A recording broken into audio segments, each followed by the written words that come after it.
ով չի սխալում, ով երեխա չունի, ով չի դաստիարակում։ Հեշտ է որդի մեծացնելը Հայաստանում այսօր։ Առասարակ ծնող լինելը հեշտ բան չի։ Դուք արել եք սխալներ, որ կուզեք խոսել, կարող եք բարձրաձայնել դրա մասին։ Հա, իհարկե, Ինչու է կարևոր, որ երեխան իմանա, որ իրեն լսող կա տանը։ որ երեխան իմանա, որ իր հետ կատարվածը ծնողի համար կարևոր է։ Ընդամենը լսել, ինչ հետաքրքիր բան է, չէ՞, ընդամենը լսել։ Սովորում ես որոշումներ կայացնել եւ այդ որոշումները համար պատասխանատվություն կրել։ Տղաներին մեծացնում ենք փափկամազիկ, իսկ աղջիկներին ռազմիկ։ Խստության անունը ես ավելի շատ կդնեի խաղի կանոններ։ Այսօրվա լիության դարում մեծացնել երեխաներ, ովքեր դժվարություններ տեսած կլինեն, ահա որ բարդ է։ Երեխաների հետ չի համեմատել։ Նախ պիտի նկատենք, որ իրենք տարբեր են։ Հայրերի մասին այնքան քիչ է գրվել։ Պատժել եք, հիմա բնականաբար չէ։ Պապա եմ։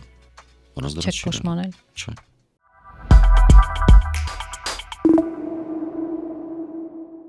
Նվերներ սիրում եք։ Բա ես ոնց եմ սիրում նվերներ տալ, այն էլ իմաստալից, օգուտով բացառիկ նվերներ։ Մեր ամեն էպիզոդի տակ մեկնաբանություններից մենք ընտրում ենք մեկը, հեղինակին կանչում այստեղ մեր ստուդիա, շփվում, իրար գրկում եւ նվիրում ենք ծնողի դպրոցի հրատարակած մի նոր լավ գիրք, որը պետք է ունենա ամեն հայ ծնող հաղորդակցման նոր լեզու երեխաների հետ։ Դիտեք եւ լսեք մեր ոդքասթերը մինչեւ վերջ եւ հենց ավարտվի, գրեք հենց այդ պահի ձեր մտքերն ու հույզերը, մենք ամեն գրածը հատ-հատ կարդում ենք եւ ում գրածը մեր սրտին ամենաշատը դիպչի, կընտրենք եւ կհրավիրենք մեզ մոտ նվիրելու այս հրաշալի գիրքը։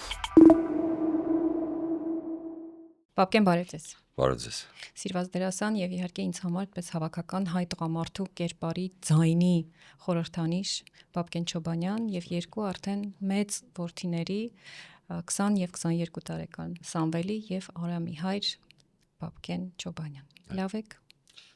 Լավ, շնորհակալ եմ։ Դժվար համաձայնվեցիք գալ ոդքասթին, բայց շատ ուրախ եմ, որ եկաք եւ շատ ուրախ եմ, որ կունենամ հնարավորություն մի քիչ խորը խոսելու այն մասին, թե ինչ ասել է լինել հայր երկու որդիների։ Ու փորձել եմ հարցերն ու թեմաները հենց դրա շուրջ կառուցել, շատ հուսով եմ, որ կստացվի զրույցը։ Ես էլ եմ հուսով նամանավանդ, որ ձեր բոլոր հարցերին հիմա պիտի փորձեմ պատասխաններ գտնել ձեզ հետ բարձրաձայն մտածելով եւ կիսվելով։ Կարելի է շտապելու տեղ չունենք իրականում, ես չեմ էլ սիրում, որ զրույցներն արագ են ու այդպես գերազանցիկների երկխոսության են նմանվում։ Երբ կարդացի ձեր որդիների անունները պատրաստվելիս, Սամվել Արամ շատ այնց խորապես հայկական անուններ եւ Սամվելին, եթե չեմ սխալվում, կոչել եք ձեր հոր նաեւ անունով։ Արդյոք կարծում եք, որ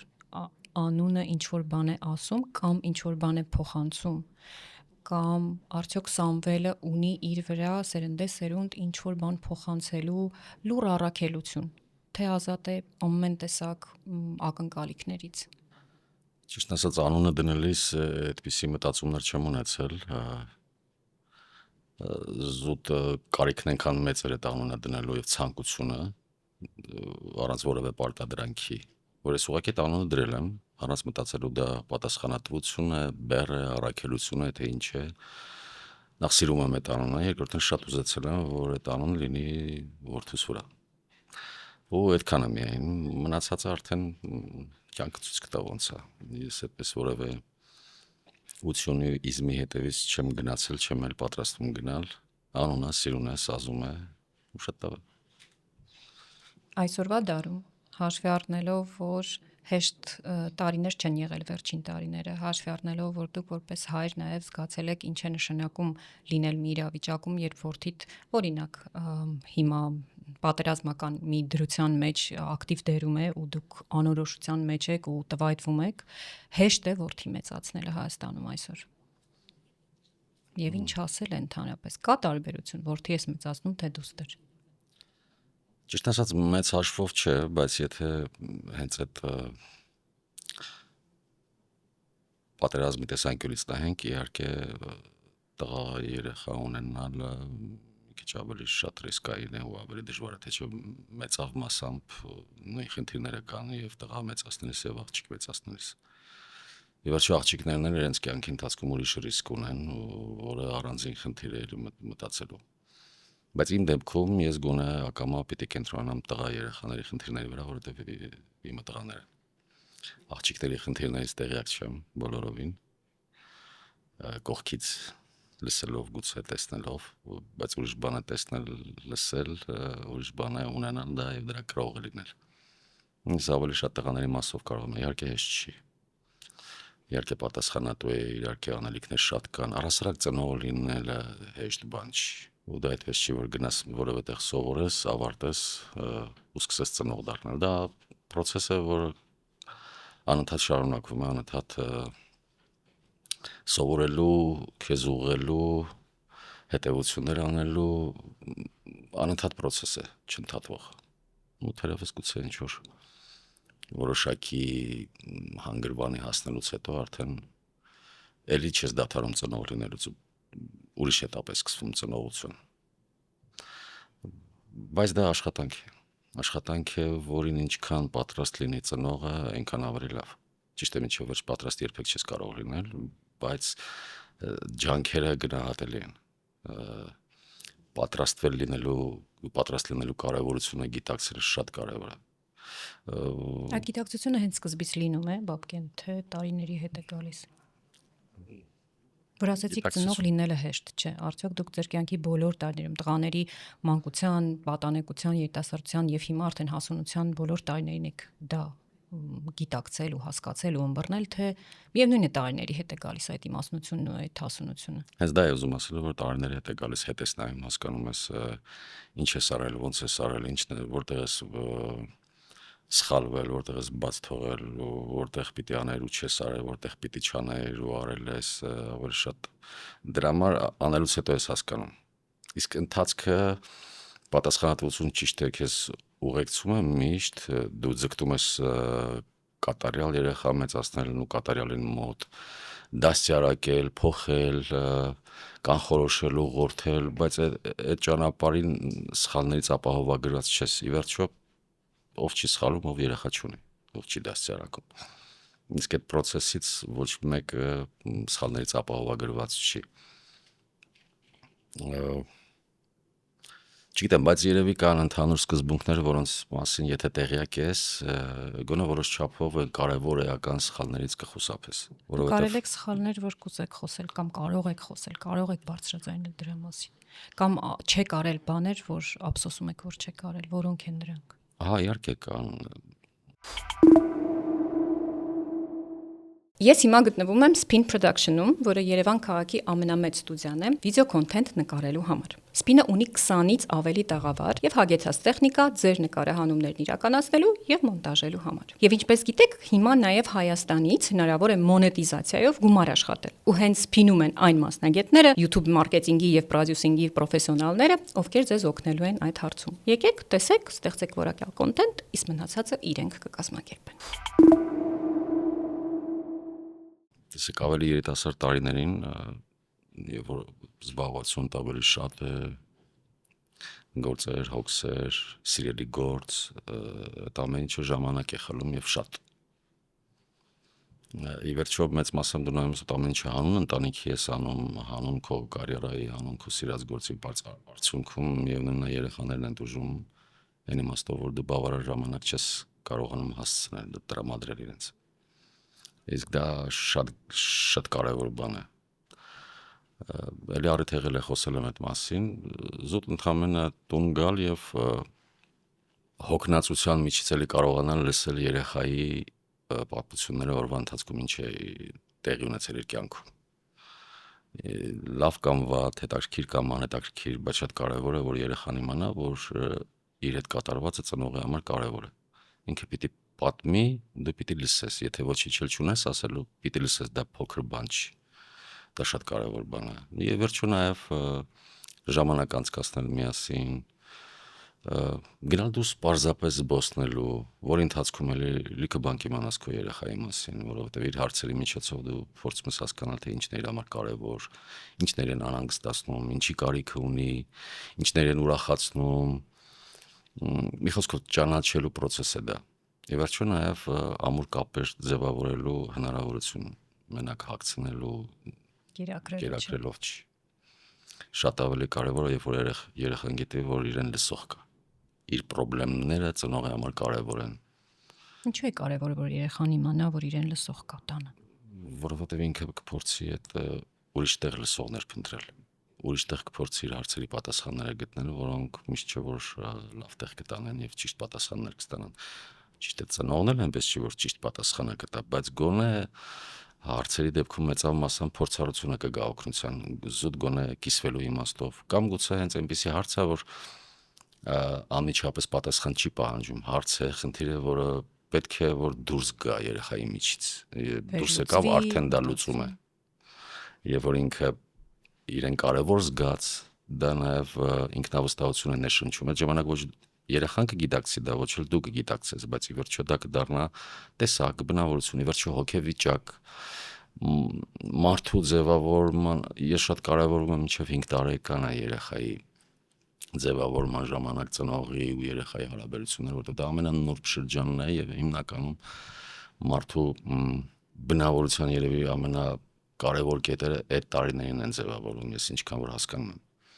Ու այդ ընթացքում ինչքան խնամքով վերաբերվես այդ հարաբերություններին եւ ճիշտ գործիքներ օգտագործես, գուցե շատ խնդիրներից հետագայի կխուսափես։ Այո, սովորաբար մինչև 6-ն ենք ասում, որովհետև դե հիմա էմանցիպացիայի фоնին գուցե եւ 5 ենք իջել, 6-ում է, որ երեխան լիարժեքորեն իր եսը ձևավորում է։ Ով եմ ես, նախ ինչ սերի եմ պատկանում, երկրորդ այդ սերի վարքը, ձևը, տեսակը ինչպիսինն է, այդտեղ էլ ասում ենք, որ շատ կարեւոր է, որ 6-ում որդին հոր հետ շփվի, աղջիկը մոր հետ շփվի կամ հին տղամարդ այդ տարանջատումն են անում եւ այո, ինչպիսինն եմ ես, ինչպիսին է աշխարհը, ինչպես է աշխարհն ինձ վերաբերում, այնպես որ շատ ճիշտ եք ասում, որ այդ տարիքը անչափ նուրբ է ու շատ բան կախված է նրանից հետագա մեր կյանքում, թե մեզ լսել են արդյոք, երբ խոսել ենք, բավարար ուշադրություն դարձրել են մեր պահանջմունքներին, ոչ միայն ֆիզիկական, այնպես որ շատ կարևոր է։ Իսկ այսօր դուք Արամի ու Սամվելի հետ խոսում եք կամ սենց Արամն ու Սամվելը ձեզ հետ այսօր զրուցում են։ Հիմա արդեն դժվար է հիշել, բայց մի քանի տարի առաջ հաստատ, որովհետև հիմա արդեն երիտասարդներ են, նոր կյանք են մտել, ավելի քիչ են խոսում իհարկե, բայց այլ ուրիշ էտապ է, հիմա ավելի նույնիսկ առանց բառերի են կարողանում իրար հասկանալ, ես ասենք հայացքից կարողանում հասկանալ տրամադրություն, անկում կա, փոփոխություն կա, թե չկա, վարքից կարող եմ հասկանալ ինչ որ բան այնպես չի, նույն իրենք, բայց ես գոնե ինչ գիտակցել եմ, փորձել եմ այնպես անել, որ իրենք գան եւ խոսեն բոլոր խնդիրների մասին, անպայման խոսեն, ես միշտ իրենց ասել եմ, ինչ էլ արած լինեք, ինչ խնդիր լինի, ինչ դեպք լինի, երբ դուք վստահ եք, որ սխալ եք արել, եկեք այդ սխալի մասին միասին խոսենք։ Ես չեմ դատապարտելու, ես փորձելու եմ միասին հասկանանք այդ ոնց եղավ, որ սխալը տեղի ունեցավ ու փորձենք ճանապարհ գտնել, որ դա տեղի չունենա։ Իհարկե ամեն ինչ չես կարող կանխորոշել եւ բոլոր դեպքերից խուսափել, բայց եթե երեխան գիտի, որ ինչ էլ իր տեղի ունեցած լինի, կամ եկով իրեն կլսի, իրեն կփորձի հասկանալ, գուցե նաև ներել հետո, այդ շատ կարևոր հանգրվան է, որովհետև էլի եմ ասում, ինքը գնա այդ իր խնդիրների լուծումները փորձի ուրիշ տեղ գտնել, կամ որ ամենավատն է իր բեռի հետ մենակ կմնա։ Իսկ դա սարսափելի բան է, որ երեխան, հատկապես դեռահասը, իր խնդիրների հետ մենակ է մնում ու չգիտի ինչպես լուծել։ Դրանից ծնվում են նաև վարքի խանգարումներ, ագրեսիա, ընկճվածություն ու լիքը շատ վատ բաներ, որոնց հետ մարդիկ պայքարում են։ Այդ սերունդների խնդիրն է։ Դա գալիս է նրանից, որ 5 տարեկանում իրեն լսել են, 10-ում իրեն լսել են, 14-ում իր հիմարություններն ու անհետացությունները լսել են ու չեն պատժել, երբ նա ճշմարտությունն է ասել մի արարք, որ պիտի աներ, բայց արել է։ Միայն դրանից հետո իրեն 20-ում ու 22-ում կգանք խոսեն, որտեվ եթե մենք բաց ենք թողնում այդ ամբողջ այդ իրենց կայացման ու մեզ որպես կուրք ու որպես օրինակ տեսնելու այդ ամբողջ շրջանը դժվար, հետո 20-ում ու 22-ում գան ու պատմեն, որ գիտես, պապ, այսպեսի հիմարություն եմ արել։ Կարևոր է դա գերագնահատելը դժվար է, ճիշտ ասած, շատ։ Ընդամենը լսել, ինչ հետաքրքիր բան է, չէ՞, ընդամենը լսել։ Շատ ճիշտ ասեցիք, անգամ կարծիք չհայտնել, անգամ ուղղակի գլխով անել։ Աչքերին նայել, գլխով անել, չշտապել, չփախնել, չցրել, վրայից չգցել, այլ ընդամենը գլխով։ Ասել ժամանակ չունեմ, սպասի, հիմա մի րոպե հոգնած եմ, բան եմ կարդում, բան եմ նայում։ Բոլորը թողեք ու լսեք։ Ուզում եք ձեզ հետ երկար լինենք։ Մի պատասխանեք, գիտենք, որ այո։ Եվ այսուհետ դուք անձամբ կարող եք դրան օգնել միանալով մեր Patreon-ին։ Patreon-ում ընտրում եք ամսական նվիրատվության չափը սկսած $5-ից, իսկ մենք դրա դիմաց ձեր անունը ամեն անգամ շնորհակալությամբ կարդում ենք, հավելյալ նյութեր ենք տեղադրում ձեզ համար, միայն ձեզ համար, ընտիր գրքեր ենք նվիրում, մեր տաղավար ենք հրավիրում այստեղ եւ ուղղակի սկսում ենք ավելի մտերմանալ կամ ընկերություն անել անգամ։ Patreon-ի հղումը կտեսնեք ստորև, QR-ը այստեղ եւ եկեք միասին մեծացնենք Հայաստանի գիտակից եւ դրական ծնողների համայնքը։ Որոնք են ամենամեծ մարտահրավերները վերադառնալու ամենաառաջին թեմային այսօր Հայաստանում որդի մեծացնելու ամենամեծ մարտահրավերները ինչ եք կարծում։ Գուցե դուք դրանք չեք ունեցել կամ հակառակն ունեցել եք ու հաղթահարել եք։ Երբ ասում եմ այսօր, իսկապես ի նկատի ունեմ վերջին 5-7 տարին։ Իմանք դրվանամ այդպես միանգամից ֆիքսելու կան իհարկե բնորոշ են հենց մեր օրերին։ Եկեք պատկերացնենք, հիմա մեզ լսում է մի հայր, ով ունի օրինակ 2 տարեկան, 3 կամ 4 տարեկան որդի։ Ինչ ունեք ասելու այդ օրը։ Դժվար է որևէ հստակ բան ասել, բայց գիտեմ, որ շատ կարևոր է տղաների դեպքում հատկապես կարողանալ երեխային սովորեցնել որոշումներ կայացնել ինքնուրույն։ Որ տարիքից հնարավոր է։ Որտեղ միշտ է իրենք ծնողի խորհրդի կարիքը միշտ ունենալու են, բայց միշտ չէ որ ծնողը անընդհատ կողքին է կամ բոլոր իրավիճակներում չէ որ կողքին է։ Պետք է իրենց սովորեցնել կարողանալ որոշումներ կայացնել։ Իհարկե անընդհատ ծնողի հետ պետք է խոսել, իր որոշումները գուցե վերլուծել, բայց պետք է սովորեցնել, որովհետև այ հենց հիմա այս տարիքում էլ շատ կարևոր է, որ արդեն իրանք կարողանան ինքնուրույն որոշումներ կայացնել։ Ես ինքս թողնում եմ, որ որոշումներ կայացնեն։ Թող սխալվեն, կիսատ լինի, իրենց մաշկի վրա զգան, բայց այնպես չի, որ դրանց թևաթափ լինեն ու այլևս ասեն ես այլևս ոչ որոշում չեմ կայացնի, այսինքն թերաժրեկության բարդույթ չձևավորվի իրենց մեջ, որ իրենք ինչ էլ որոշեն սխալ է լինելու, մեկը papan կա, papan ասելու է սխալ է, չէ, թող իրենք սովորեն։ Իսկ այսօրվա իմաստով մարտահրավերը գոնե տեղերքի համար անվտանգության խնդիրներ են երկրի, որովհետև մինչ այս գոնե 1-2 տասնամյակ առաջ այդ խնդիրը չկար։ Տղային գիտեին, որ պետք է մեծանան, պիտի գնա ծառայության, որովհետև շատ կարևոր շրջան է, այդ 1.5-2 տարին տղայի ձևավորման համար շատ կարևոր շրջան է։ Անփոխարինելի դասեր են եւ կոփվում է այն տեսակ, որը առանց ծառայության դրանից շատ երկար է գալու։ Ու հենց այդ որոշումներ կայացնելու իմաստով ամենաշատը, ամենահստակը սովորում ես ծառայության ժամանակ, որ դու սովորում ես որոշումներ կայացնել եւ այդ որոշումների համար պատասխանատվություն կրել։ Իսկ դա տղամարդու կյանքում շատ էական բան է, որովհետեւ ամբողջ կյանքում ինքը ստիպված է լինելու որոշում։ Կանայք էլ, բայց տղամարդկանց դեպքում դա ավելի կարևոր, որովհետեւ սովորաբար իրենք ընտանիքի գլուխն են, ընտանիքի համար, այո, ընտանիքի համար իրենք պատասխանատու են եւ պիտի որոշումներ կայացնեն, որից հաճախ կախված է լինել իրենց ընտանիքի ճակատագիրը, բարեկեցությունը, մի խոսքով լիքը հարցեր։ Դա այդ դեսպոտական որոշում կայացնելու մասին չի խոսքը, այլ զուտ որպես ռացիոնալ, այդպես է, նաեւ մեր հավատն է դա սովորեցնում, մեր քրիստոնեությունն է դա սովորեցնում, ինչին ես 2-0-ով կողմ եմ։ Դա սերերի անհավասարության մասին չի խոսքը, դա դերաբաշխման մասին է, որին եթե հետևում ես, ամեն ինչ իր տեղն է։ Այդ իմաստով կարևոր է հիմա այդ մարտահրավերը իսկապես կա, մի կողմից ուզում ես որ տեղատ գնա տղամարդ դառնա 2 տարում գուցե կոփվի, բայց մեկ էլ մտածում ես, բայ այդ ամեն ինչ միջով էսի վիճակի եմ անցնել թե չէ։ Այդ վտանգները, որ պիտի անցներ տղատ, որտեվ պատերազմական իրավիճակում ծառայությունը ուրիշ է, ոչ պատերազմական վիճակում նա էլ է վտանգներով լի, բայց անհանգստությունը չես համեմատի։ Միջավայրի իմաստով էլ ես չեմ մտածում, որ հիմա ամենասարսափելի վիճակն է, որովհետև ամեն ժամանակ իր դժվարությունն ունի, իր մարտահրավերներն ունի։ Եթե ես համեմատեմ իմ երիտասարդության կամ իրենց տարիքի շրջանի հետ, այն ժամանակ էլ կային մարտահրավերներ, բայց ուրիշ էին, հիմա ուրիշ են։ Չեն բազմապատկվել ամեն դեպքում ըստ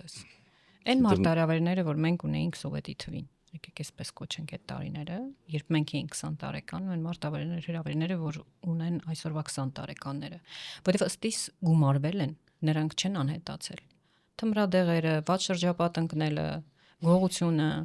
անլույս անջուր անգազ վիճակում ինչ որ ձև սնունդ հայթայթելու բարդությունը հիմա այս լիության դարում միևնույնն է աշխատանքը մնում է գերխնդիր, սրան գումարվել են միայն անվտանգային հարցերը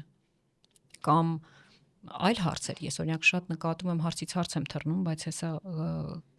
կլսեմ ձեզ, ես նկատում եմ ու ոչ միայն ես, որ հիմա Հայաստանում մենք ու գուցե աշխարհում չգիտեմ, բայց ես հայերի համար կասեմ, տղաներին մեծացնում ենք փափկամազիկ, իսկ աղջիկներին ռազմիկ։ Աղջիկներն ամենուր են, աղջիկները հասնում են, աղջիկները պայքարում են, աղջիկները չեն ընկճվում, ընկնում են նորից են վեր կենում, 3 տեղ են աշխատում։ Դե աղջիկների ուզածն է։ Քանի 11 կանայք ասում են, որ մեզ Ազատություն տվել։ այո, տվել են, անում են հիմա։ Իսկ գուցե որ աղջիկների ուզած են հասան իրենց ուզածին, դրա համար են տղաները, չէ՞ որ կշերք է ամեն դեպքում, չէ։ Չեն կարող երկուսն էլ լինել ուժեղ նույն ընտանիքում։ Ձեր ասած արդյունքի հետ համաձայն եմ, որ իրողությունը այդպես է, բայց թե ինչու այդպես չեմ կարող ասել իսկապես, որովհետև ոչ վիճակագրության Բայց նկատում եք։ հա, կանոն բան։ Տղերքը ավելի փափկամազիկոտ են մեծանում։ Գուցե մենք արդեն հին ենք այս ամեն ինչին նայելու համար, գուցե համեմատելու բան ունենք դրա համար, գուցե դա նորմա է, մենք ինչքան էլ խոսենք այդ մասին մեզ չեն լսելու, բայց դա այդպես է։ Այդ փափկամազիկության իմաստով ես չեմ կարող ամբողջ բեռը դնել ծնողների վրա կամ հասարակության վրա կամ ժամանակի վրա, այդպես ստացվել է։ Ամեն ինչ համընկել Այո, է։ կանանց իմաստով էլ դե ասեցի արդեն մարդիկ այդքան ձգտում էին, ուզում էին այդ հավասարությանը։ Հա։ Դե սերի անհավասարության այդ արհեստական նարատիվը ընկավ մեջտեղ, չգիտեմ ովքեր որտեղից, ու այդպես փորձեցին եւս մի գործիքով բաժանել մարդկությանը, ընտանիքին, հասարակությանը, այո։ Ինչ որ օրենքներ խախտել, Այդ որոնց սերերի կողմնորոշման մասին ապուշ նարատիվները ազգակործան եւ մարդակործան, այնպես որ այդ դրանք իսկապես մարտահրավերներ են։ Ու դրա համար այստեղ ընտանիքի դերը շատ կարևոր է։ Ճիշտ է, շատ դժվար է, երբ որ միայն ընտանիքում ես այդ արժեքներին հաղորդակցվում, բայց դուրս լրիվ հակառակն ես տեսնում, բայց կրկնակի դժվար կլիներ, եթե ընտանիքը այդ ամեն ինչից տեղյակ չլիներ եւ այդ արժեքների մասին գոնե իմացած չլիներ, այդ ժամանակ երեխան ավելի անպատրաստ կմտներ այդ կյանքով հասարակություն, բայց եթե ունի բազա, մի ժամանակ գուցե սխալվի, բայց էլի հետա գալու, որովհետև տարիների հետ իմաստությունը բերելու է նրան, որ դա էր արժեքը, ոչ թե դա մոդա էր, նորաձևություն էր կամ թրենդ էր, ժամանակակից էր եւ պահանջված էր։ Առանց բազայի չեն կարողանալ, ոնց որ առանց հիմք տուն չես կառուցի։ Այո, առանց արմատի էլ ճյուղեր չես տա առանձնապես ու վերջում միևնույն է վերադառնալ են արմատին։ Ես բացի Deep Parenting podcast-ի հեղինակն ու վարողը լինելուց, նաև ծնողի դպրոց անունով կազմակերպության հիմնադիրն ու ղեկավարն եմ։ Ծնողի դպրոց գալիս են այն ծնողները, ովքեր գիտակցում են երեխաների հետ առողջ, վստահելի, արժանապատիվ հարաբերություններ կառուցելու կարևորությունը, ովքեր ուզում են հասկանալ ինչ է սերը երեխայի հանդեպ, հարգելը երեխային, ընդունելը նրան ինչպիսին նա կա, ովքեր հարցեր ունեն, ուղղակի ուզում են գտնել իրենց հարցերի պատասխանները։ Մենք իրականացնում ենք սեմինարներ, դասընթացներ եւ անհատական խորհրդատվություններ Հայաստանի լավագույն մանկական հոգեբանների եւ ծնողավարության խորհրդատուների կողմից։ Եկեք ծնողի դպրոց, գտեք ծնողավարության ձեր խորհրդատուին, սկսեք նորովի գիտակցել ծնող-երեխա կապի կարևորությունը։ Արժեքներին գալով կան արժեքներ, որ փոխանցել եք ձեր որդիներին ու հպարտ եք դրանով։ Ես Տեսնում եք հիմա նրանց մեջ։ վիճակի չեմ հասկանալ ինչ արժեքներ եմ ես կրում, որ մետ էլ կարողանամ ասել ինչ եմ փոխանցել, որովհետև Ինչն է ձեզ եթե դու համար գիտակցում ես, որ սա սկզբունքային։ արժեք է, սկսում ես դրան ուրիշ կերպ վերաբերվել, բայց եթե դա քո բնավորությունն է, քո տեսակն է, քո աշխարհայացքն է, քո վարքագիծն է, դրան վերնագրեր տալու դու ժամանակ չունես, ոչ էլ կարողություն։ Ես այդպես լսել եմ իմ ծնողներից, տեսել եմ, կարդացել եմ, հասկացել եմ, ես այդպես ապրում եմ, գուցե օր ծերության, եթե Աստված կամենա այդպես հետ նայեմ, կարողանամ ասել, որ այս արժեքներին ես հետևել եմ, սա ինձ համար կարևոր։ Հիմա ես դրա ժամանակը չունեմ, ոչ էլի վիճակի եմ։ Դրա կարիքն էլ չկա հիմա ճիշտ ասած նստել ասել այս արժեքի համար կարևոր է, սա անկարևոր։ Երբ որ դա վերնագրում ես, երբ որ անուն ես տալիս, արդեն սկսում ես, այո, դրա հետ արդեն հարաբերվել, բայց դրա հետ հարաբերվել պետք չի դրանով պետք է ապրել։ Այսինքն ուզում եք ասել, որ երեխաներին ոչ թե պետք է դաստիարակել այդ իզմերով, չգիտեմ, օրենքներով եւ այլնով, այլ պետք է լինել, կրել, ամեն օր օրինակ ծառայել որովհետեւ գիտե այո, հենց ու անգամ չփորձել անուն տալ, պետք էլ չի անուն տալ։ եթե հարց կհնչի եւ ձևակերպման կարիք լինի, հնարավորինս առանց պաթոսի, առանց իզմերությունների կարելի է դա բացատրել, գոնե փորձել։ Բայց այո, լավագույն օրինակը ձեր սեփական վարքն է, ձեր կենսակերպն է։ Ձեր որոշումներն է, դուք ոնց եք իրերին, իրավիճակներին նայում, ոնց եք արձագանքում իրավիճակներին, դրա համար եթե շատ եք շփվում իրար ժամանակ եք անցկացնում, ոնց էլ չլինի կյանքում իրավիճակներ են պատահում, որտեղ պետք է որոշումներ կայացնել։ Եվ երեխան տեսնելով որ հայրը, մայրը այսպես է արձագանքում, ուրեմն ինքն էլ է դա մտածում, որ դա ճիշտ է, մյուս անգամ այդ իրավիճակն եղավ, ինքն էլ ակամա, հետո արդեն կամա, ինքը նույն կերպ է արձագանքելու, եղավ արժեքը փոխանցվեց։ Այո։ Ենթադրենք առևտուր ես անում, վաճառողը ակամա քեզ սխալ գումար է վերադարձնում ավել։ Հիմա եթե ծնողը կիսվում ասում, «Ահա տեսար ավել տվեց, տարավ հետ տվեց», մյուս անգամ երեխան էլ կյանքում,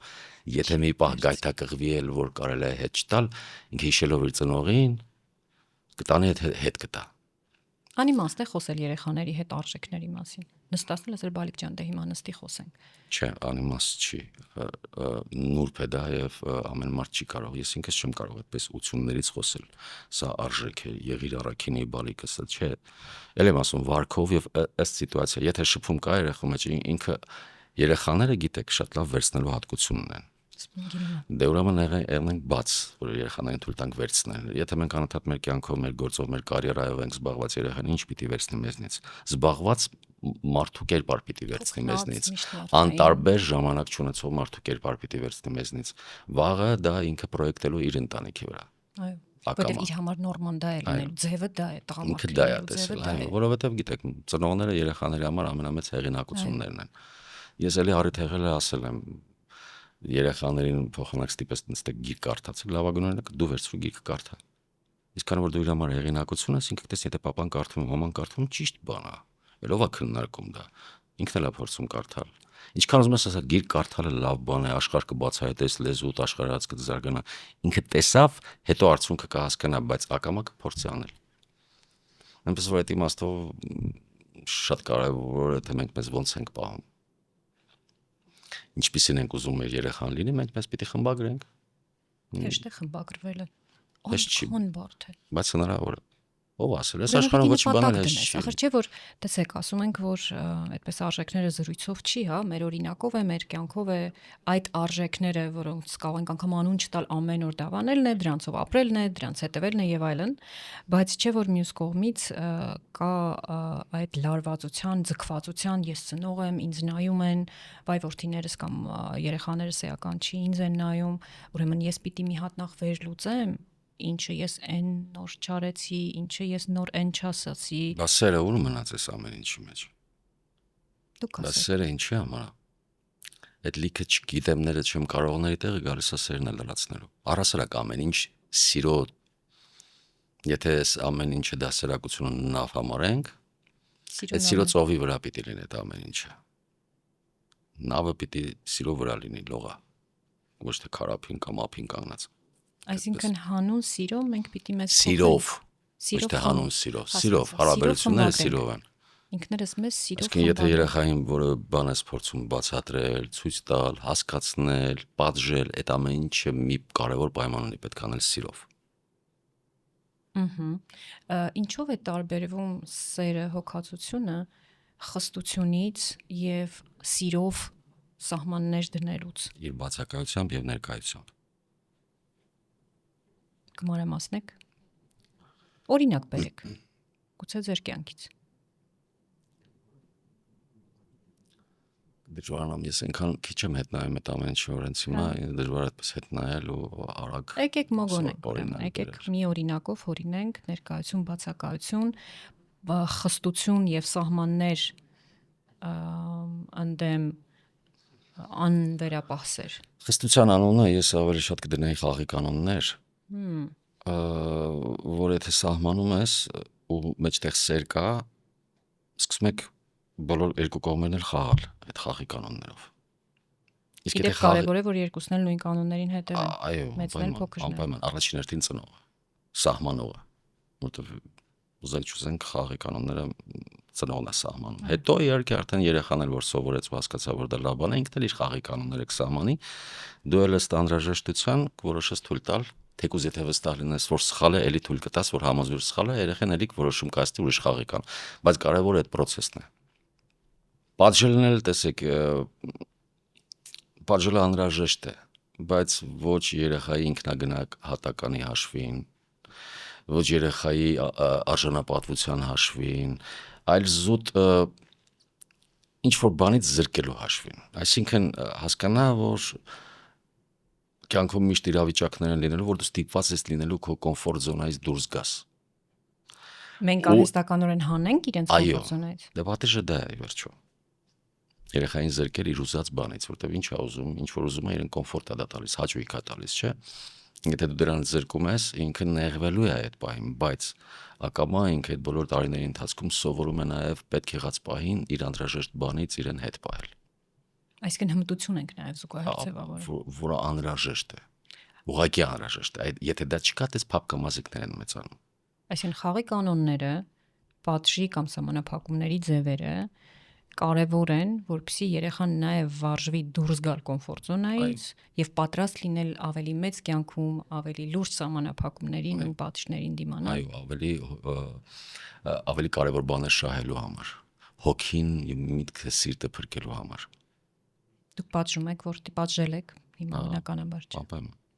առանց դրա Չեք փոշմանել։ Չէ։ Ձևերի մեջ գուցե կարելի է ինչ-որ կորեկցիաներ անել, բայց անպայման։ Ես ինքս խիստ եմ, ինձ թվում է։ Գուցե չափազանց խիստ եմ եղել, բայց դե այնա ինչ որ կա։ Այդպես։ Արդյունքը տեսնում եք։ Երբ դիմել հոգեբանի։ Երբ զգում եք տրամադրության կտրուկ փոփոխություններ, հուզական եք եւ լարված, անհասկանալի անհանգստության զգացումներ եք ունենում, չկա որևէ բան անելու մոտիվացիա եւ ցանկություն։ Ձեզ չեք սիրում կամ չեք ընդունում այնպեսին, ինչպեսին կաք։ Կամ երբ ձեր գործընկերների, կնոջ կամ ամուսնու, ծնողների, երեխաների հետ հարաբերությունները հարթ չեն, ապա գտեք ձեր հոգեբանին, դիմեք օգնության, դուք արժանի եք ավելի լավ կյանքի, ավելի խաղաղ, հարթ եւ ձեր ուզածով։ Ճանապարհը կարող է հեշտ չլինել, ոչ էլ արագ, բայց այլընտրանքը այն է, ինչ ունեք հիմա։ Libra հոգեբանական աջակցության կենտրոնի մասնագետներին կարող եք տեսնել librasai.am կայքում։ Նրանք պրոֆեսիոնալներ են, ովքեր ամեն օր օգնում են մեզ նման մարդկանց լինել հոգեպես առողջ եւ ամուր։ Կոնտակտները ստորև։ Օրինակ, լինելով խիստ ծնող, պատժելով, սահմանափակումներ դնելով, խաղի կանոններ թելադրելով, այսօր ձեր որդիներին նայելով, դուք տեսնում եք արդյունքը ու գոհ եք այդ արդյունքից։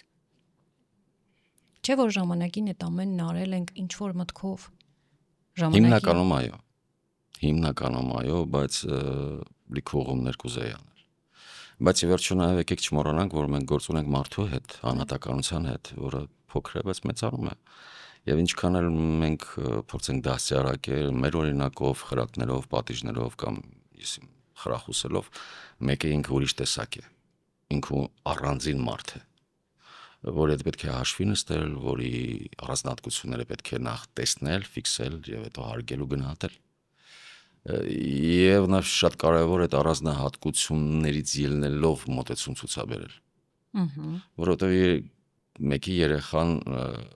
արագ ընկալող է, մեկ երեխան շատ ավելի ըմբոստ է, մեկինից բնախոնար է, մեկ ավելի adekvat է, մեկ ավելի կրակոտ է, մեկ ավելի խաղաղ է, մեկ ավելի բուռն է, անհաշտ տեսակ է, գուցե։ Բայց մեր սկզբունքները, եթե մենք ունենք սկզբունք, որ այս սա է խաղի կանոնը, ո՞նց տարանջատենք այդ մեր ընտանիքում տարբեր երեխաներին, ըմբոստին, հնազանդին, հեշտ ընկալողին, դանդաղ մտածողին, ուրեմն մեր սկզբունքներից պիտի հետ կանգնենք։ Սկզբունքը դա չի խանգարում բացահայտելու։ Կարևորը ցանկությունն է եւ դրան նկատմամբ ուշադիր լինելը։ Այ ապրեք, դա է ուզում։ Նախ պիտի նկատենք, որ իրենք տարբեր են։ Նախ Եվ չմոռանանք այդ մասը։ Չկոտրենք, ուժեղ մտածողին կամ ըմբոստին չասենք, տես կողքինը հնազանդ է։ Արագ ու ճկուն ուղեղ ունեցողին անverջ չհամեմատենք դանդաղ կոտին, այսինքն անverջ չհամեմատենք առասարակ երեխաներին պետք չի համեմատել։ Ոչ քույրը, եղբորը հետ կամ հարևանը երեխա հետ, առասարակ ոչ մի կերպ պետք չի համեմատել։ Բայց մեզ համեմատել են։ Դե։ Այդպես է։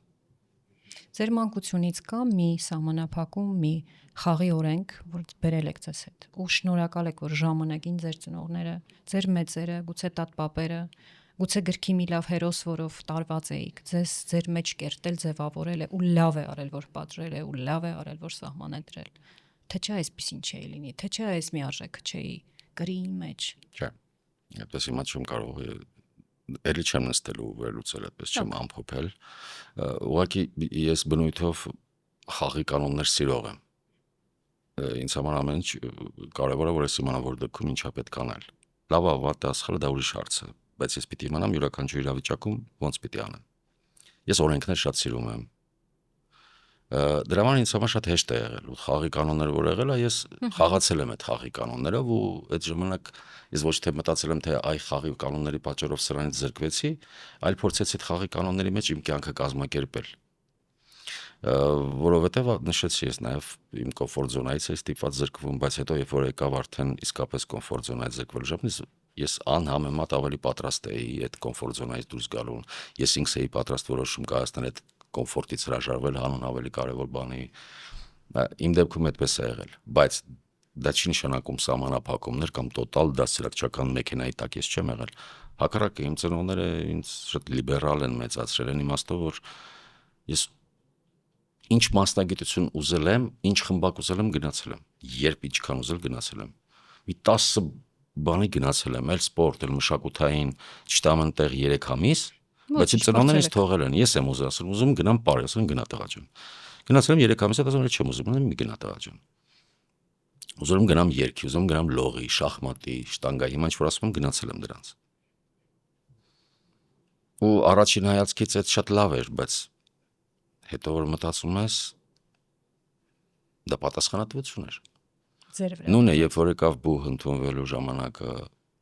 ու ես գնացի ասի պիտի գնամ թատերական ինստիտուտ, ասին գնա տղա ջան, եթե ուզում ես։ Մաման երազում էր որ ես լավ դառնամ, բժիշկ դառնամ, բայց որևէ կերպ իմ որոշման վրա ոչ մի կերպ թողեցին ազատ, ես երջանիկ գնացի, բայց հետո հասկացա որ դա սարսափելի մեծ պատասխանատվություն է։ Վերջո միշտ հեշտ է, չէ, որ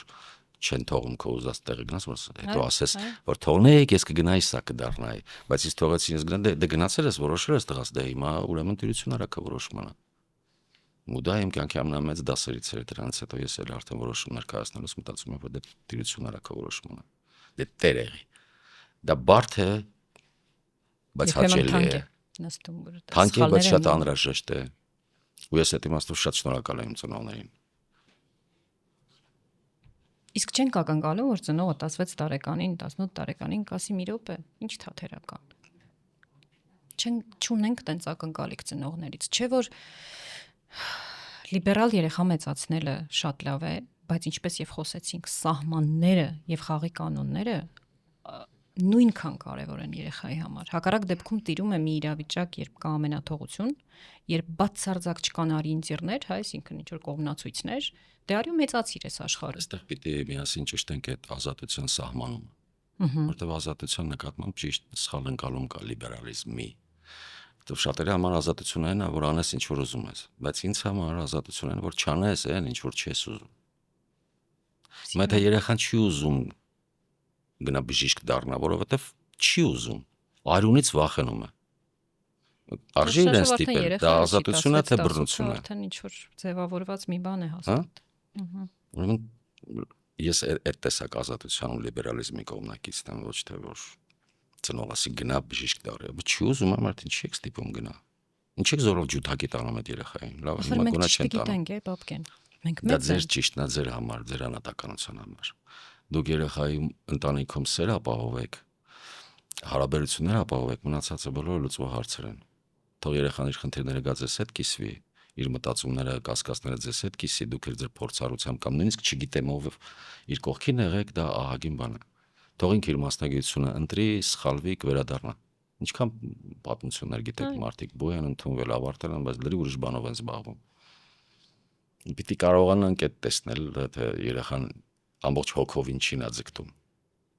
Աստված ինչ շնորհադրել իր մեջ։ Պիտի նկատենք, այդ այնքան կարևոր է։ Դա էլ է շնորհ նկատելը։ Եթե արժանանում ենք դրան, դա շատ լավ բան է։ Իսկ լիբերալիզմի եւ ամենաթողության միջև ինչ տարբերություններ կան։ Դա նշեցի արդեն։ Որ չանես այն ինչ որ ուզում ես։ Դա չանես այն ինչ որ։ Իսկ ինչ է լինում, երբ երեխայի կյանքում չկան պատիժներ, չկան սահմաններ, չկան խաղի կանոններ, կա ազատություն, կա լիբերալիզմ։ Ինչ կուզես արա, ինչ չես ուզի մի արա։ Բայց համար անհասկանալի Դա հնարավոր է։ ճանապարհ է, դա քաոտիկ ճանապարհ է, այդպես ոնց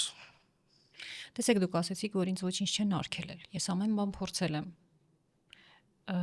Դա լիբերալիզմի որ չափն էր, որ ես որպես ծնող դիմաց ես անչափահաս երեխա ասում ես, եմ ուզում, նա եմ ուզում, նա եմ, սա չեմ ուզում, նա չեմ ուզում, նա Դե չեմ տեսեք, ուզում։ ես ասեցի ինձ ինչ չեն արգելել, բայց նաև ինձ արգելել են, ասենք ժամը որոշակի միջև տարիք ժամը 9-ից հետո արթուն մնալ։ Այսինքն միևնույն է հետևել են ձեր առողջությանը, Պարտադիր, ֆիզիկական, Պարտադիր, հոգեկան։ հա, բաներ, որոնք ես ինքնուրույն չէի կարող կազմակերպել։ Ու քանի որ սիրում ես ծնողներիդ իրենք էլ քեզ եւ դա նայած ինչ փաթեթավորումամբ է մատուցում։ Ուրիշ բանա որ ասում ես ռադետ քաշի գնա քնի, ուրիշ բանա որ ասում ես տես քնենք, որ առավոտ կարանանք Ես ինչ մի բան։ առույգ դասի գնանք ենթադրենք։ Այդ փաթեթավորումը շատ կարևոր է։ Այդ սահմաններ գծելը կարող ես դանակով գծել այդ սահմանը, կարող ես մատիտով գծել այդ սահմանը։ Ինչ սիրուն ասացիք։ Հենց նոր մտածեցի։ Շատ սիրուն էր։ Այդ է տարբերությունը, իսկ դա սովորում են երևի, չգիտեմ, կամ ի բնա այդպեսին են։ Բայց մի բան հստակ է, որ բարեբախտությունը եւ մեծ երջանկությունը ծնող լինելու բախտին արժանանալը։ Դա մեծ շնորհ է, որովհետեւ մենք բազմաթիվ մարդիկ գիտենք, որ երազանք ունեն ծնող դառնալու եւ չեն արժանանում դրան։ Իսկ ովքեր էլ արժանում, մտածում են այդպես էլ պիտի լինի, իրենք վաստակել էին դա, չէ, դա շնորհ է, որոնց պետք է շնորհակալ լինել միշտ ու ամեն օր աղոթել իրենց երեխաների համար։ Շատ զգուշ վարվել այդ շնորհի Ամեն հետ։ եւ վերջո գիտակցել նաեւ, որ մեր անհանգստությունները հաճախ կարող են մեզ սխալ տեղ տանել։ Մենք շատ ենք անհանգստանում մեր երեխաների համար, ի վերջո վերև կա Աստված, որը բոլորիս մասին հոգ է տանում։ Ինչքան մենք հիշենք, դա անպատասխանատվություն չի։ Դա վստահություն է անհրաժեշտ։ Գալով մի փոքր անդրադարձանք այս թեմային, փորձենք բացել, հա, հասարակության մեջ եւ մեր եւ առհասարակ հա սոցիումի մեջ կան հստակ ակնկալիքներ տղամարդկանցից։ Դրա մեջ կան առողջ հատիկներ, կան անառողջ հատիկներ, կան շատ սահմանափակումներ, որոնք տղաների մեջ ինչ-որ կոմպլեքսներ կարող է ձևավորեն եւ այլն։ Ըստ ձեզ ով պիտի լինի տղամարդը, ինչ հատկություններով եւ ինչ վարքով կամ սովորություններով օժտված մեկը կարելի է փակ աչքերով ու հանգիստ սրտով կոչել, որ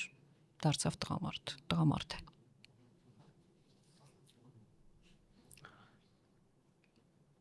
Երևի դրա մի քանի կետերի մասին խոսեցինք։ Նախ որոշումներ կայացնել ընդունակ լինի եւ պատասխանատվության զգացումով օժտված մարդ լինի։ Պատասխանատվություն եւ իր արարքների համար, եւ իր ընտանիքի համար, եւ իր հայրենիքի համար, եւ այն ամեն ինչի համար ինքը ինչ սիրում է։ Պատասխանատվություն։ Ոչ թե պարտականություն։ Իհարկե կան նաեւ պարտականություններ։ Բայց եթե տղամարդը ի վիճակի չի որոշումներ կայացնել, հետո դրանց համար պատասխանատվություններ կրել, դրանց հետո ինչ արժանիք ուզում ունենա, արդեն շատ էական չէ։ Ըստ իս կարող է շատ այդպես կնամեծար լինի, չգիտեմ, խնամված մարմնով, չգիտեմ ինչ հատկանիշներ ասեմ, որտեղ աչքից չեն գալիս, եթե նրանք չկան։ Ինձ թվում է դրանք կարևոր բաներ են, որ բնորոշում են տղամարդուն եւ գուցե նաեւ առանձնացնում են կանանցից եւ իր սեռային պատկանելության դերս ամենաէական բնորոշիչներն են երևի։ Դա չի նշանակում կանայք անպատասխանատու պիտի լինեն կամ որոշումներ կարող են չկայացնել, բայց տղամարդու մոտ եթե դա բացակայում է, դա շատ միանգամից է երևում։ Որովհետեւ կանայք նաեւ կարող են թույլ տալ իրենց գլուխը դնել իրենց պատասխանատու եւ որոշում կայացնող եւ հոգատար տղամարդու ուսին։ Եվ դա ուզում են, եւ դա սիրում են։ Եվ ինչքան էլ խոսեցինք, որ էմանսիպացվել ենք, որ ձեռք ենք բերել անկախություն, ազատություն, ամենակարող ինչ որ մի կերպարի մեջ ենք փորձում մտնել, այո, այդ ուսը ոչ մեկ չի չեղարկել եւ չեք պատկերացնի ինչքան հաճելի է կանանց համար, որ կա այդ ուսը։ Այո։ Ուրեմն պետքա լինել այդպիսի ուսը պետքա ունենալ։ Ճիշտ է, տղամարդիկ էլ ունեն թուլություններ, տղամարդիկ էլ ունեն խնդիրներ, տղամարդիկ ամբողջ կյանքում պայքարում են, ու այդ պայքարը մեծամասամբ էս տեղ է ընթանում։ Որովհետև ինքը միշտ մտածում է որսորդը ինքը միշտ պիտի հայթայթի իր ընտանիքը պիտի պահի, պիտի հոգա բոլորին, բայց այդ ընթացքում պիտի լինի նաև մեղմ, պիտի բարի լինի, հասկացող լինի, ներողամիտ պիտի լինի, արագ կողմնորոշվող պիտի լինի, անվախ պիտի լինի, տեսեք ինչքան պիտիներ ունի ինքը։ Այս պիտիները արդյոք նրանք են, ինչ դուք կարծում եք, որ ճիշտ ակնկալիքներ են տղամարդուց, թե ինչ-որ շատ հնչեց, շատ բերեդրված։ Ակնկալիքներ պետք չի ունենալ, տղամարդուն պետք է սիրել։ Ոնց որ կնոջը։ Ես հիմա ինչ որ ասում եմ, նույնը կարող եմ պրոյեկտել կանանց վրա։ Ոչ նույն հատկանիշներով, այլ մոտեցման իմաստով։ Սերերը գեղեցկին է տարբերության մեջ, բայց դա կշռելու բան չի։ Ուղղակի պետք է ֆիքսել այդ տարբերությունները, եւ որտեղ պլյուսն ու մինուսն են իրարից հետո բան ստեղծում, մինուսը լուրջ չի։ Պլյուսը ու ցանկացած դեպքում էլ երկուսն էլ սիրո կարիք ունեն անպայման։ Փոխադարձ սիրո կարիք ունեն, որտեղ սիրո մեջ մարդու լավագույն հատկությունները ծլում ու ծաղկում են, առանց սիրո արատներն են գլուխ բարձրացնում։ Ընդհանրապես լավ զույգը, ես վերջին տարիներին անընդհատ դա եմ մտքիս ու ուսումնասիրում եմ, հենց նայում եմ, վերլուծում եմ հաջողված զույգը, որ կին ամուսին հաջողած են, այսինքն առնվազն խաղաղ են, սիրով են, հաջողել են նաև թե ֆինանսապես, թե ընտանիքի առումով եւ այլն, հենց այն զույգն է, որոնք ծաղկում են եւ որոնց լավագույն հատկությունները ծաղկում են միմյանց կողքին, միմյանց լրացնելով, որոնք նպաստում են, որ մյուսի մեջ իր ամենալավը դուրս գա ջրի երես։ Ուղղակի այդ սիրո սահմանումը, սիրո բնորոշումը գուցե մեկ-մեկ աղավաղվում է կամ ուրիշ ձևակերպում է ստանում, որտեղ հաճախ մտածում են, թե սիրո դրսևորումներից մեկն էլ ասենք անդադ ասել կյանքս, գանձս, սիրում եմ քեզ։ Անդերս թանկագին նվերներ ունեն։ Հա, այդ դրսևորումն իմ համար խորթ են։ Ես չեմ հիշում կնոջս երբ եմ ասել սիրում եմ քեզ, կամ կյանքս երբեք չեմ ասել, չեմ կարող։ Ոչ թե որ ամոթ է, դա իմ օրգանիկան չի։ Սերը ավելի շատ գործողություններ է։ Ոչ Քո վարքով, այո, քո վարքով սերը ավելի լավն է արտահայտվում։ Դե մարդկա հիմա չի կարողում անդադ այդ սերը խոստովանել ու ասել, դրա կարիքն էլ չկա ճիշտ ասած։ Այդ բոլոր թվացած առաքինությունները սիրո արդյունք են, եթե դրանք կան, դրանք անպայման դրսևորվում են։ Լսել կարողանալը, հանդուրժող լինելը, ներողամիտ լինելը, հոգատար լինելը, օգնելը, ուժեղ լինելը, որոշում կայացնելը, պատասխանատվություն կրելը, մի խոսքով, եթե երկու կողմներ այդպես են վարվում ու յուրաքանչյուրը խաղի կանոններով են խաղում, իրենց դերերն են խաղում, վատ իմաստով չէ խաղալ դերերը, այլ դերերը գիտեն։ Կրում, դերերն են կրում։ Այդտեղ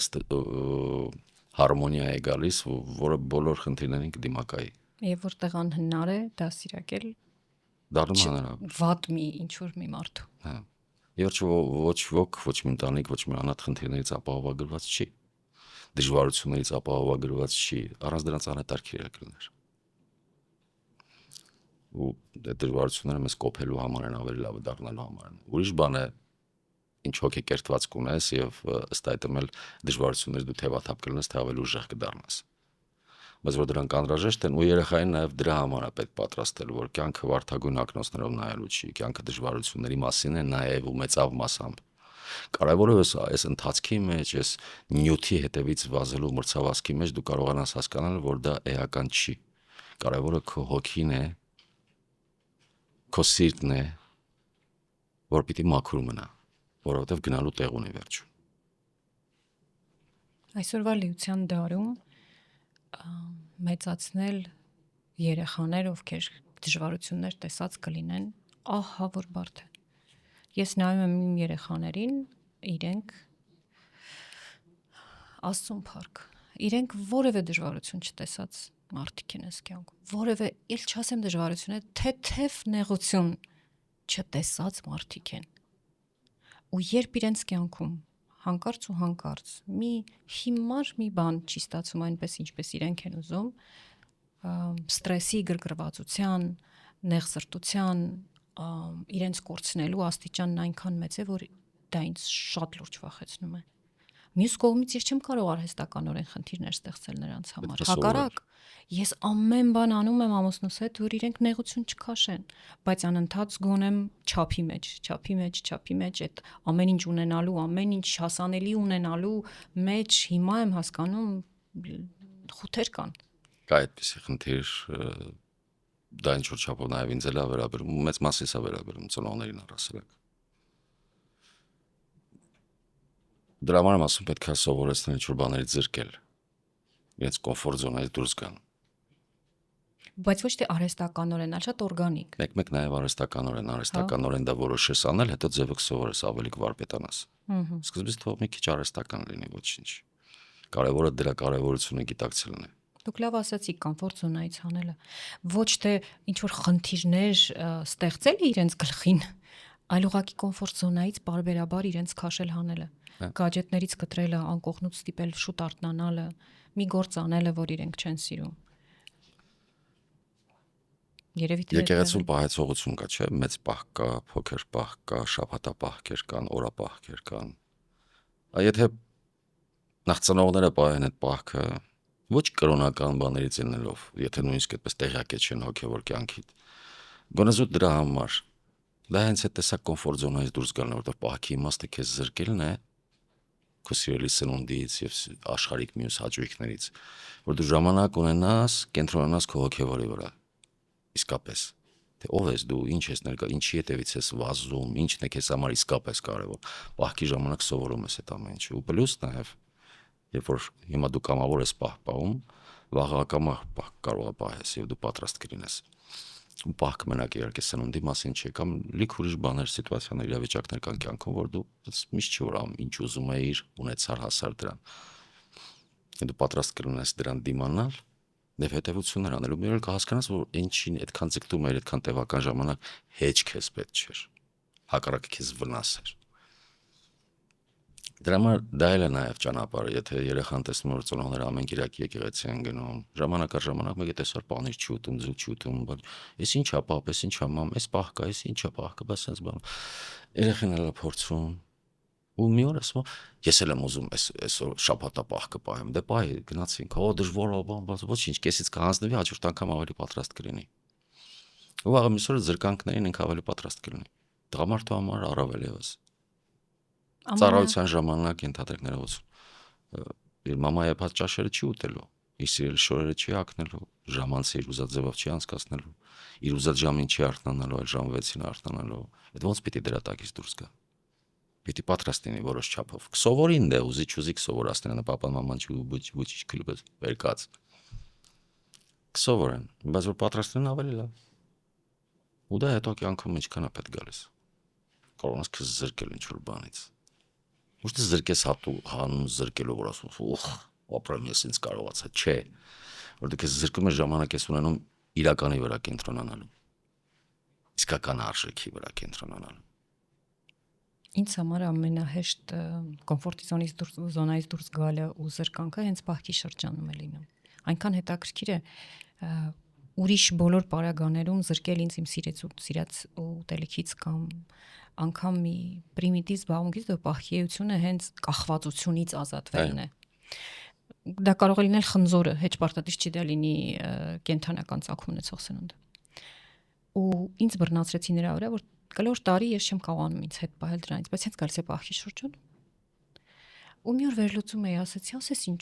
ասես ինչու, երբ պահքի շրջանն է, ես շատ ավելի հեշտ եմ տանում այս զրկանքը, այս սահմանափակումը։ Ու հասկացա, պայմանս Աստծո հետ է։ Մինչ այդ պայմանս ինքս ինձ հետ էր։ Չէի պահում։ Շատ բանակից։ Այնքան հաճելի էր այդ գիտակցումը, որ այս մի անգամը այդ շրջանում քո պայմանը Աստծո հետ է։ Ու իրոք շատ ավելի հեշտ է դառնում։ Ու լավ բան հուշեցիք, որ այդ փոքր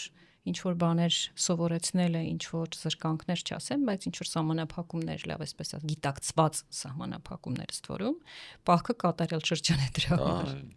Բայց մինչև մեծ պահքն էլ կան այդ փոքր պահքերը։ Որ կարելի է փորձել։ Կարող է սովորել, մարզվել, մինչև կան դա։ Երեք ունեցա երջանկություն ձեր պոեզիայի ժամի ներկա լինելու, նաև ասմունքում եք։ Լսում էի ու ասում էի հետաքրքիր է կնայվ կանխատեսելով այսօր մարզրուցի ինչ որ մի տողեր, գուցե հիմա կգան ձեր մտքին տողեր հայ պոեզիայից, գուցե արձակից, որոնք բնորոշում են հորը, շատ կարճ երկտող, մի բառակապակցություն, մի բան, որ կգա ձեր տողին հայկական պոեզիայից ու դուք կասեք այ Սևակը կամ Սահյանը կամ Տերյանը։ Հայրերի մասին այնքան քիչ ա գրվել։ Ինչու՞։ Չգիտեմ։ Ու եթե ինչ էլ որ գրվել է, մեծ մասին ես ծանոթ չեմ, ինչին էլ ծանոթ եմ, անգիր չգիտեմ։ Այնպես որ նա Բայց որևէ դա բան ասեցիք, հայրերի մասին քիչ ա գրվել։ Հա, ես այդպեսի Քան կամ տպավորություն հայրերի ունեմ։ մասին ու անարդար է։ Ինձ թվում է անարդար է, Ոչինչ, չգիտեմ։ դա էլ կտանենք։